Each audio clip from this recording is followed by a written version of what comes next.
Bab luar biasa maksudnya bab poligami. Ada Pak nanti bab poligami. Nah, sekarang masih bab biasa.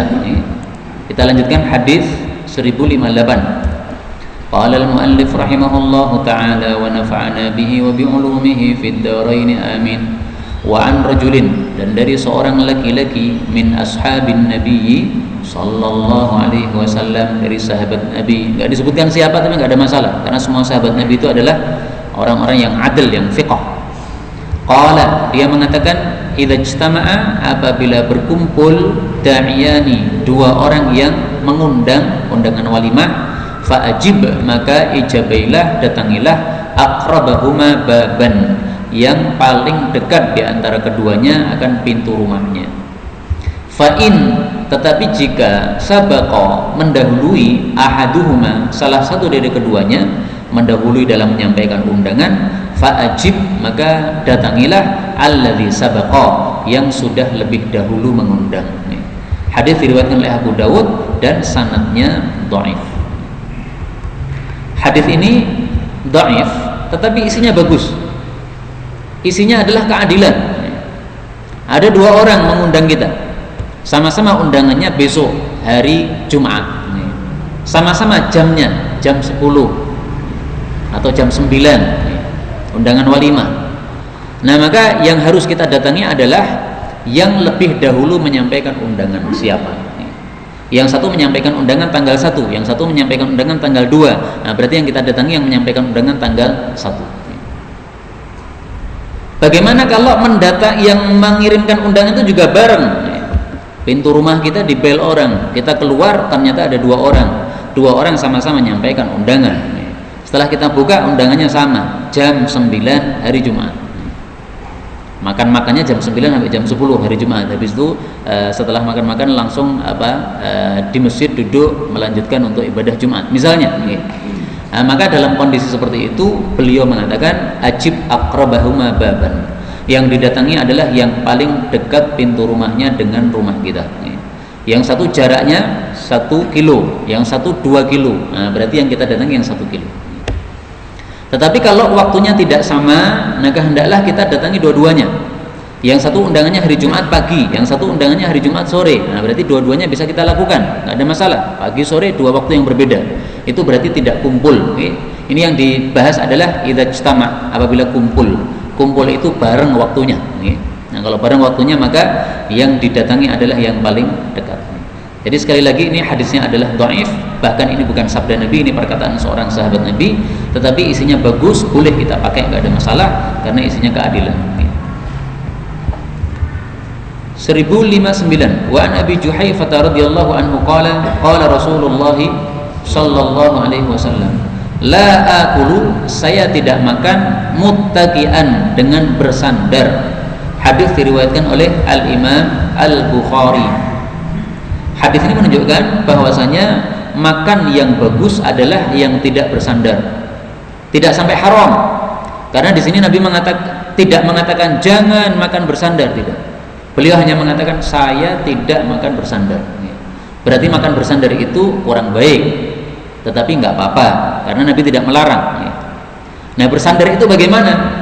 Bersandar itu rata-rata kita tahu, yang kita tahu adalah bersandar itu kalau kita bertekanan dengan punggung kita seperti ini, atau pada bantal di sebelah kita. Nah, itu bersandar yang kita tahu. Tapi ternyata menurut para ulama tidak hanya itu saja bersandar. Termasuk bersandar adalah kalau kita duduk pada sesuatu yang empuk di bawah kita. Jadi misalnya kita makan pada kursi yang empuk, nah itu termasuk bersandar. Nah, kalau Nabi bagaimana makannya?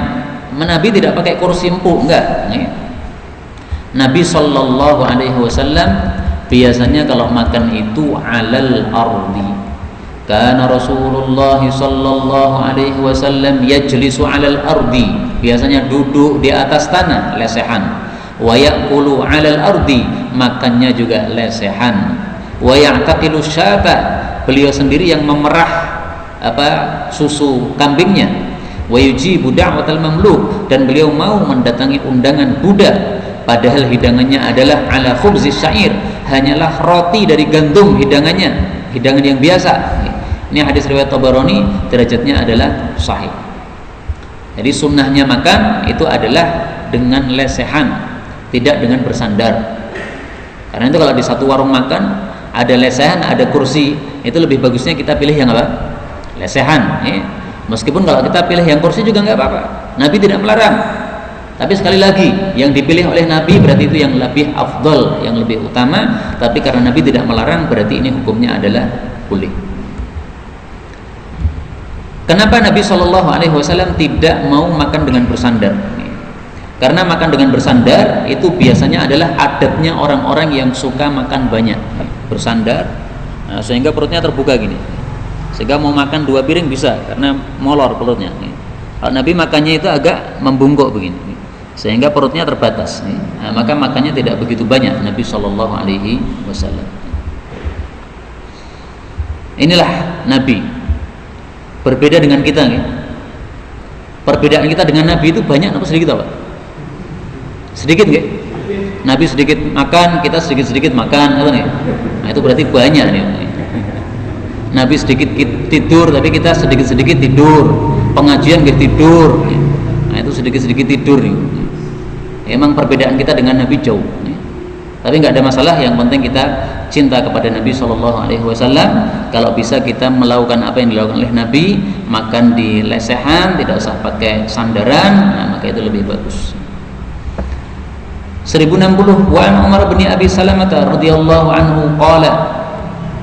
Ini mestinya radhiyallahu anhuma, ya. Kenapa? Karena dua-duanya adalah sahabat Nabi.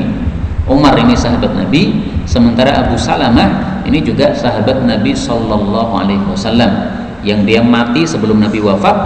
Kemudian Ummu Salamah, istrinya Abu Salamah ini dinikahi oleh Nabi sallallahu alaihi wasallam. Nah, ini yang meriwayatkan adalah Umar putranya. Qala an-nabiyyu sallallahu alaihi wasallam. Nabi bersabda kepada Umar, berarti kepada anak tirinya ini. Apa kata Nabi? Ya ghulam, wahai anak kecil, sammillaha, sebutlah nama Allah, yaitu ketika makan. Wa kul, dan makanlah biyaminika, dengan tangan kananmu. Wa kul, dan makanlah mimma yalika, apa yang dekat dengan kamu. Yali artinya dekat, ka kamu, ya, dekat dengan kamu. Hadis muttafaqun alaih. Hadis ini menunjukkan bahwasanya ada 3 sunnah di dalam makan. Sunnah yang pertama, hendaklah dimulai dengan bismillah. Jangan bismillahirrahmanirrahim. Karena Nabi tidak pernah makan dengan bismillahirrahmanirrahim, enggak pernah.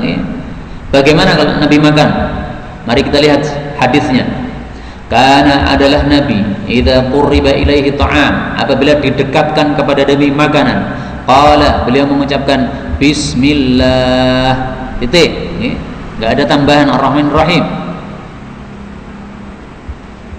Nabi juga mengatakan idza qurriba ila ahadikum ta'am, kalau dihidangkan kepada salah satu kalian makanan, wa huwa shaim, sementara dia sedang puasa, falyaqul, maka hendaklah dia mengucapkan, ini maksudnya ketika buka puasa, ya, bismillah. Nah, jadi bismillah saja. Sebagian orang mengatakan kalau bismillah sebelum makan itu bagus, maka bismillahirrahmanirrahim lebih bagus. Itu kata sebagian orang. Ini enggak benar. Kenapa? Karena Nabi sallallahu alaihi wasallam sudah mengatakan wa khairul huda huda Muhammad sallallahu alaihi wasallam. Sebaik-baik petunjuk adalah petunjuk Nabi Muhammad sallallahu alaihi wasallam. Dalam riwayat yang lain, wa ahsanul hadi hadiyu Muhammadin sallallahu alaihi wasallam. Kalau yang saya tampilkan ini bukan yang saya baca. Jadi petunjuk Nabi itu adalah yang paling utama. Karena itu Nabi membaca bismillah, kita baca bismillah, enggak usah tambah ar-rahmanir-rahim. Karena itu ada seorang kiai Jawa Timur, beliau kalau melihat santrinya membaca bismillahirrahmanirrahim sebelum makan atau sebelum minum, beliau tegur, kamu mau baca Quran atau mau makan? Artinya kalau mau baca Quran memang benar bismillahirrahmanirrahim, tapi kalau mau makan bismillah aja. Jadi nggak usah ditambah-tambah. Itu sama dengan kita salat, ya. Allahu Akbar, nggak usah ditambah-tambah. Allahu Akbar kabira, nggak usah begitu. Jangan mengatakan Allahu Akbar bagus berarti Allahu Akbar kabira lebih bagus. Kalau begitu nanti ibadah kita rusak semua. Nanti azan diubah nanti. Allahu Akbar kabira, rusak ibadah kita. Ini nggak usah diganti-ganti. Pokoknya yang sudah diajak ajaran Nabi itu nggak usah diganti-ganti, ikuti aja. Nah, di sini Nabi mengatakan samillah, sebutlah nama Allah, yaitu membaca bismillah. Kemudian yang kedua, sunnah yang kedua, kul biyaminika, makanlah dengan tangan kanan. Termasuk minum juga apa? Dengan tangan kanan. Nah, maka prakteknya begini, bismillah, tangan kanan, ya. Jangan pakai tangan kiri. Tangan kiri, kalau kita minum dengan tangan kiri, maka ini para ulama mayoritas mengatakan hukumnya makruh, tetapi pendapat yang lebih kuat adalah hukumnya haram. Kenapa haram? Karena Rasul sallallahu alaihi wasallam mengatakan, innasyaitana ya'kulu bishimalihi, sesungguhnya setan itu ya'kulu makan bishimalihi, dengan tangan kirinya, wa yashrab, dan juga minum bishimalihi, dengan tangan kirinya juga. Hadis riwayat Muslim. Nah, maka kalau kita minum dengan tangan kiri, ini berarti kita sedang mengikuti langkah setan atau menyerupai setan. Padahal kita disuruh untuk bermusuhan dengan setan. Kalau kita menyerupai setan ini berarti bukan bermusuhan, tapi malah berteman ini. Maka nggak boleh minum dengan tangan kiri, nggak boleh. Minum dengan tangan kanan. Kecuali kalau tangan kita tidak bisa diangkat karena sakit, misalnya kesleo nggak bisa diangkat, nah terpaksa pakai tangan kiri, nggak apa-apa. Termasuk juga kalau tangan kanan kita kotor misalnya, nggak bisa digunakan untuk memegang, mau kita cuci nggak ada air, nah sudah terpaksa, nggak apa-apa pakai tangan kiri, terpaksa. Tapi kalau tidak terpaksa nggak boleh. Kemudian yang sunnah yang ketiga, kul mimma yalik, makanlah yang dekat kepada engkau. Dan inilah sababul wurud hadis ini, karena waktu itu Nabi makan berjamaah bersama Umar bin Abi Salamah ini, putra anak tirinya ini, dalam satu piring. Nah ternyata Umar ini tidak mengambil dari yang bagian depan dia, tapi melonjak ke sono, ngambil sini, muter-muter. Nah, maka oleh Nabi SAW disuruh, kamu mengambil yang bagian depanmu saja. Maka ini kalau satu piring kita berada di sini, maka kita ngambil dari bagian sini. Teman kita di depan kita ngambil dari bagian. Semuanya ngambil dari bagian masing-masing. Jangan mengambil dari bagian orang lain. Kecuali satu, kalau dalam piring tadi isinya macam-macam, nah itu boleh kita keliling-keliling, nggak apa-apa. Misalnya lutis, di depan kita ming dondong tok. Kita makan dondong terus, nanti selesai makan masuk WC, Pak. Kenapa? Kekecutan, nggak kuat.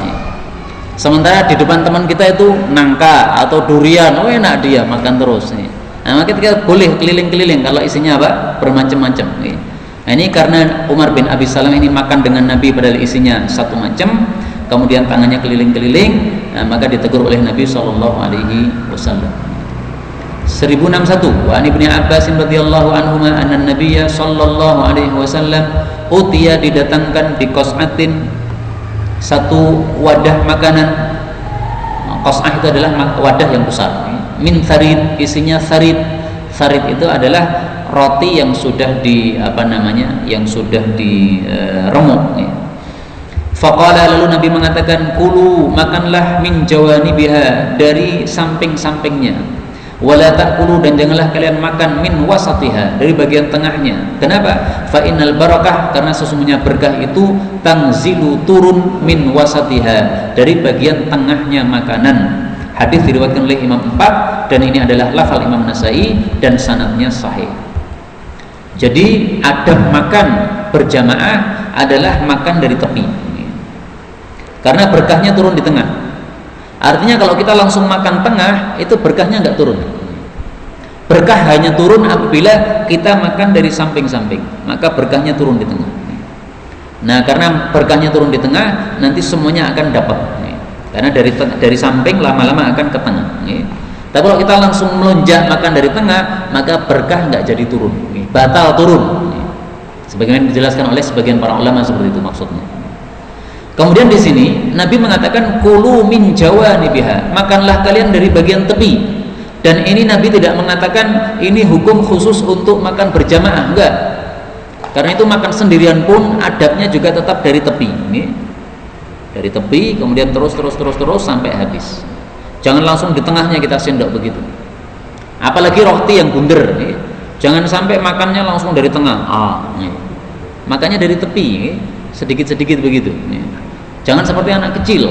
Kenapa makan dari tengah? Karena tengahnya ada misisnya, langsung tengahnya dimakan. Nah itu berkahnya hilang. Kalau dari tepi dimakan sedikit-sedikit, maka itu semuanya kena berkah insyaallah. 1062 wa Nabi Hurairah radhiyallahu anhu qala ma'aba, tidaklah mencela Rasulullah sallallahu alaihi wasallam ta'aman, makanan, qattu, sama sekali. Karena adalah beliau idza ishtaha, apabila menghendaki syai'an, sesuatu, akalahu, beliau memakannya. Wa in karihahu, tapi kalau beliau membencinya, tarakahu, beliau meninggalkannya. Maksudnya tidak mencela sama sekali. Hadis muttafaqun alaih. Hadis ini menunjukkan bahwasanya mencela makanan itu adalah sesuatu yang tidak disyariatkan. Misalnya mencela makanan mengatakan apa?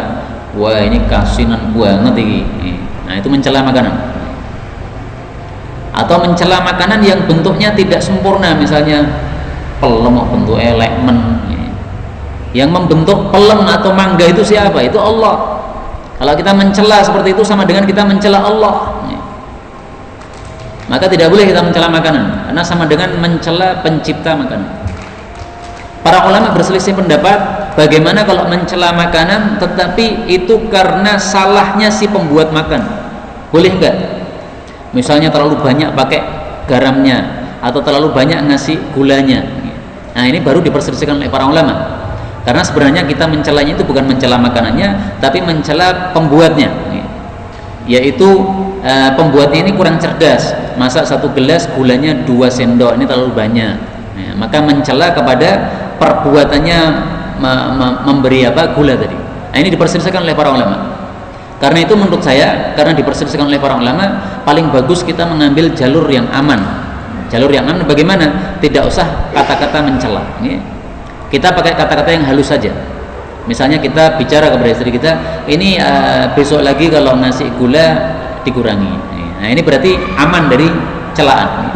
Kalau kita mengatakan iki tehmu kelegen nih, nah itu menurut sebagian ulama itu sudah mencela. Terlalu manis itu sudah apa? Mencela menurut sebagian ulama. Karena itu kita ambil jalur yang aman kalau ada perselisihan di antara orang ulama. Hadis 1063 wa an Jabirin an Rasulillah sallallahu alaihi wasallam qala la ta'kulu, janganlah makan bishimal, dengan tangan kiri. Fa inna syaitan, karena setan ya'kulu bishimal, makan dengan tangan kiri. Ini sudah kita jelaskan tadi. Hukumnya makruh menurut mayoritas para ulama, tetapi yang lebih kuat adalah hukumnya haram sebagaimana dikatakan oleh para ulama-ulama mazhab Hambali, ya haram hukumnya. Hadis 1064 wa Nabi Qatadah radhiyallahu anhu anna nabiyya sallallahu alaihi wasallam qala idza, apabila syariba minum ahadukum, salah satu kalian, fala yatanaffas, maka janganlah bernafas, fil ina, dalam wadah. Hadis muttafaqun alaih. Jadi minum sambil bernafas nggak boleh. Kalau mau bernafas diambil dulu baru bernafas. Minum lagi diambil, bernafas lagi. Kenapa dilarang? Karena kalau kita bernafas itu bisa jadi kita mengeluarkan sesuatu yang buruk, maka air ini juga akan menjadi rusak gara-gara apa yang kita keluarkan tadi. Karena itu hendaklah dijauhkan dulu. Selain itu juga kalau kita bernafas itu menyebabkan orang setelah itu akan jijik menggunakan gelas kita. Kita minum separuh misalnya, tapi kita sambil bernafas-nafas. Nah, nanti orang sebelah kita kalau mau minum sisa kita nggak akan mau. Karena dia khawatir kalau upil kita ada yang jatuh di situ. Ketika kita tengah bernafas tadi. Nah, maka dilarang oleh Nabi. Fala yatanafas, jangan bernafas. Ini karena dilarang oleh Nabi, maka para ulama sebagian mengatakan hukumnya haram, tetapi mayoritas para ulama mengatakan ini hukumnya makruh. Kenapa hukumnya makruh? Karena di sana mereka pakai kaidah an-nahyu fil adab lil karahah at-tanzihiyah. Larangan dalam hal adab itu maksudnya adalah larangan makruh. Jadi nggak sampai kepada haram. Tapi lebih baik kita hindari. Jadi apapun dilarang oleh Nabi, pokoknya dilarang kita hindari. Tambah satu hadis lagi terakhir dalam majelis ini 1065 wa Abi Dawud an Ibnu Abbas nahwuhu wa zada atau yanfukh fi, dia meniup pada makanan tadi atau minuman tadi juga enggak boleh. Hadis disahihkan oleh At-Tirmidzi. Jadi kalau minuman kita panas ditiup enggak boleh. Kalau dikipasi enggak apa-apa. Karena mengepasi ini bukan meniup. Berbeda antara meniup dengan mengepasi. Kalau mengkipas ini nggak ada madarat insyaallah. Tapi kalau meniup, maka dari mulut kita akan keluar sesuatu yang buruk, maka akan bisa merusak angin air ini. Demikian juga kalau misalnya pada minuman kita itu ada semut misalnya, kita tiup supaya dia menepi, nggak boleh. Ditepikan dengan sendok atau dengan sedotan atau dengan tangan atau diambil nggak apa-apa. Tapi kalau dengan meniup maka ini dilarang oleh Nabi Sallallahu Alaihi Wasallam. Inilah hadis-hadis yang bisa kita baca pada malam hari ini secara ringkas. Insyaallah bab berikutnya adalah bab tentang poligami, babul qasam. Nah, maka silahkan yang semangat poligami besok datang, babnya bab poligami. Wallahu taala alam bisawab. Alhamdulillah rabbil alamin.